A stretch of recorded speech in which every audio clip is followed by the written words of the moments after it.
All right, this is part two of the story of the chase for the SU-37. Six of them were bought by Mertz White Way Tours in Mantua, West Philadelphia. The buildings are still there today. I went down there around 1974 and talked to them to find out where the buses had gone. And nobody wanted to help me. I even talked to Mr. Mertz. He sort of brushed off the whole thing. So there was no way I could proceed with that. Someone told me that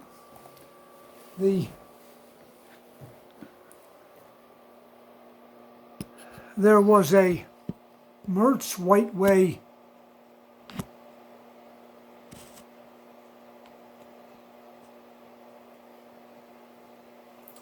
bus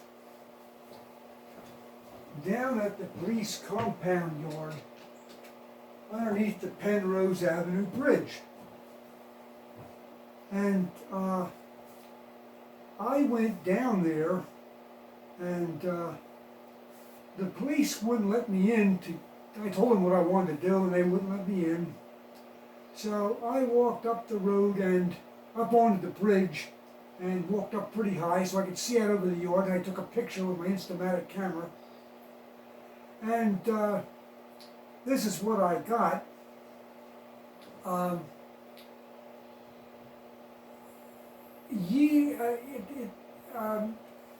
I was teaching at the time, and I got talking to one of my students, and he informed me that his uncle worked for the Philadelphia Police Department, and he was assigned to the compound. So I asked him what his uncle's name was. I looked him up, and I called him on the phone, and he was very kind about everything, and he said, "Come on down, here's when I'm working there. I'll let you in, you can take a look at it." So I did, and it turned out to be a C-31, Mertz C-31. So that wasn't what I was looking for. But an interesting side fact on it, I was at the Hershey car show 25 years later. This was, when I saw this was in 1974. So this is up in the late 80s, I'd say, 90s maybe. And I got talking to a guy there selling stuff, and he worked for the motor pool of the Philadelphia Police Department. He remembered the bus. The city of Philadelphia bought it from Mertz because they were going to convert it into a mobile office for Police Commissioner Frank Rizzo. And something went wrong. They started the engine up, but it had no oil, or some other disaster befell it. And instead of getting another red diamond engine just sticking it in, they decided to send it on its way, and it ended up in the pound.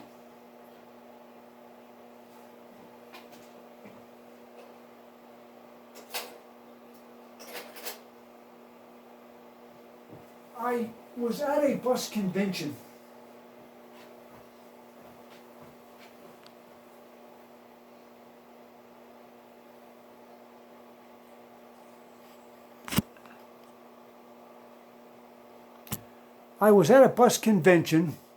And a young man was walking around with a Mertz shirt on, jacket. And I asked him if he worked for Mertz. He said yes, he did. He worked in the garage. And I said, "Okay, could you go and ask the girls at the desk inside, secretaries, if they can get a hold of the destination where these buses went, the SU-37s, or 6 of them?" And he said, "I'll try." And he ended up mailing me this list of buses. Now, the first one on the list, I think is 004 SU-37, wasn't on the list, so it went somewhere. No one knows where. The second one I looked at there was, I think this was number 5, if I'm not mistaken. It was bought by a Catholic church in South Philadelphia around 22nd and Carpenter, as I remember. And I wrote to the priest, and he said, well, we ran it for a while, but it developed some mechanical problems. And one of the parishioners had a big construction company in South Philadelphia, and he's repairing it.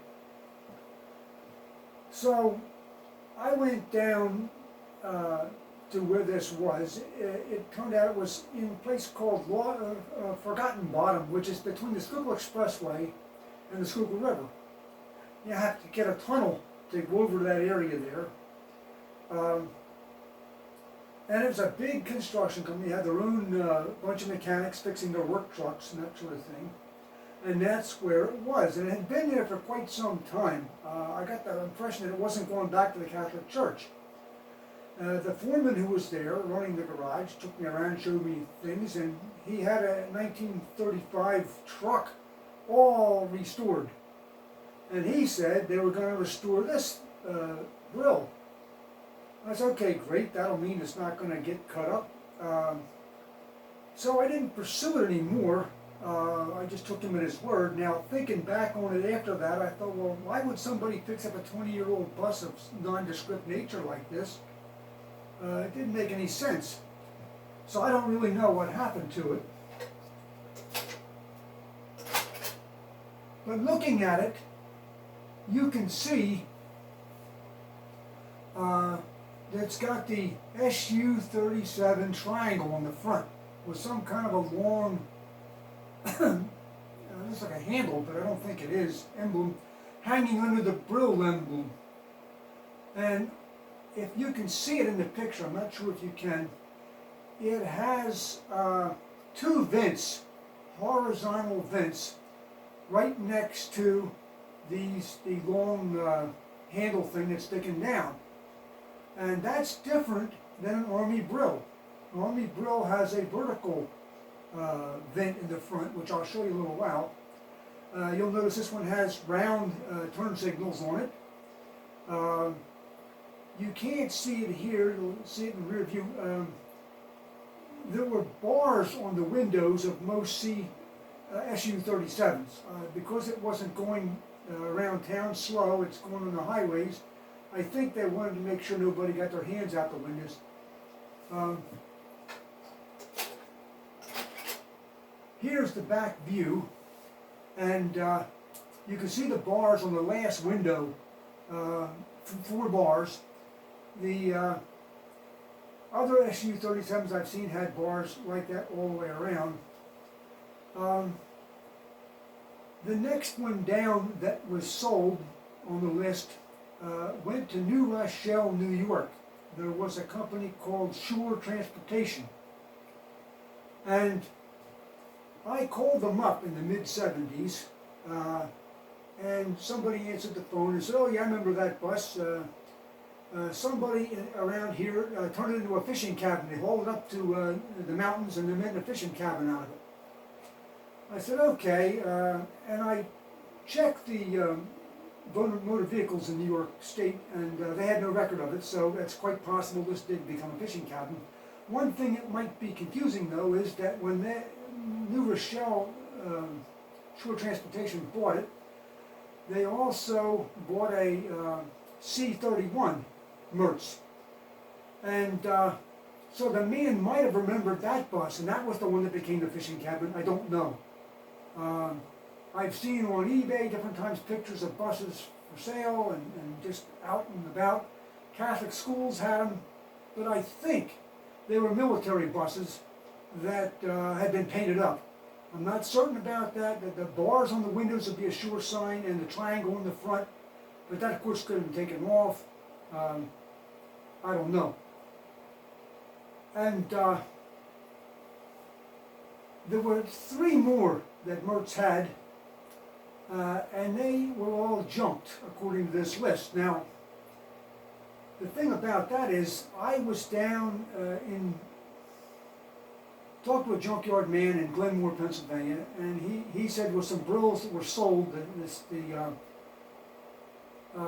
Lower Merion school bus were sold. They had about 5 of them there, I think, at one time, and They sold them to a guy in Ardmore. I went down and talked to him. He said I sold them to a junkyard down in Philadelphia on Passyunk Avenue. I went down there, and there was a yellow school bus sitting next to the road.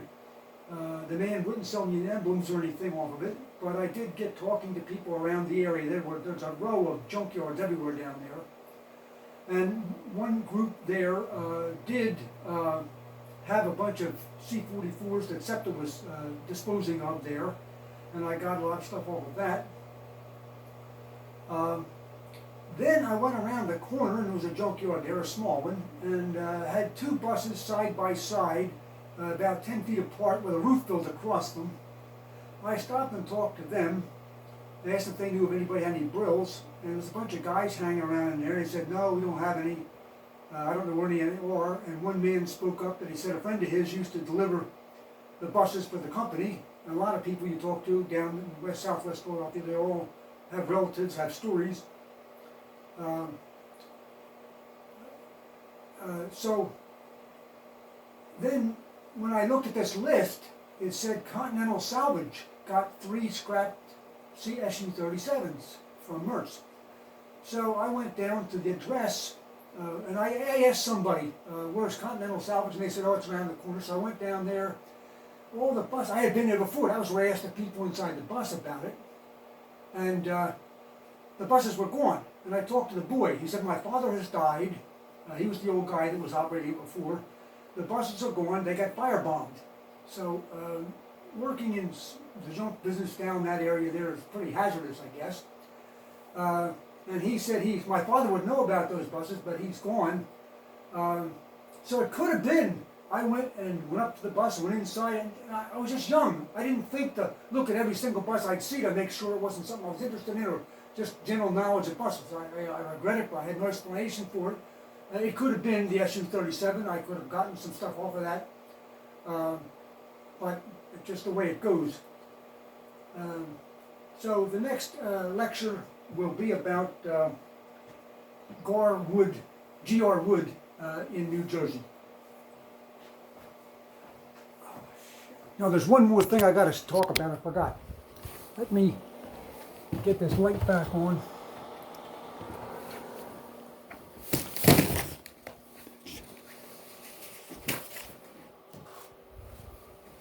This is a Army Brill, and if you look at it, you'll see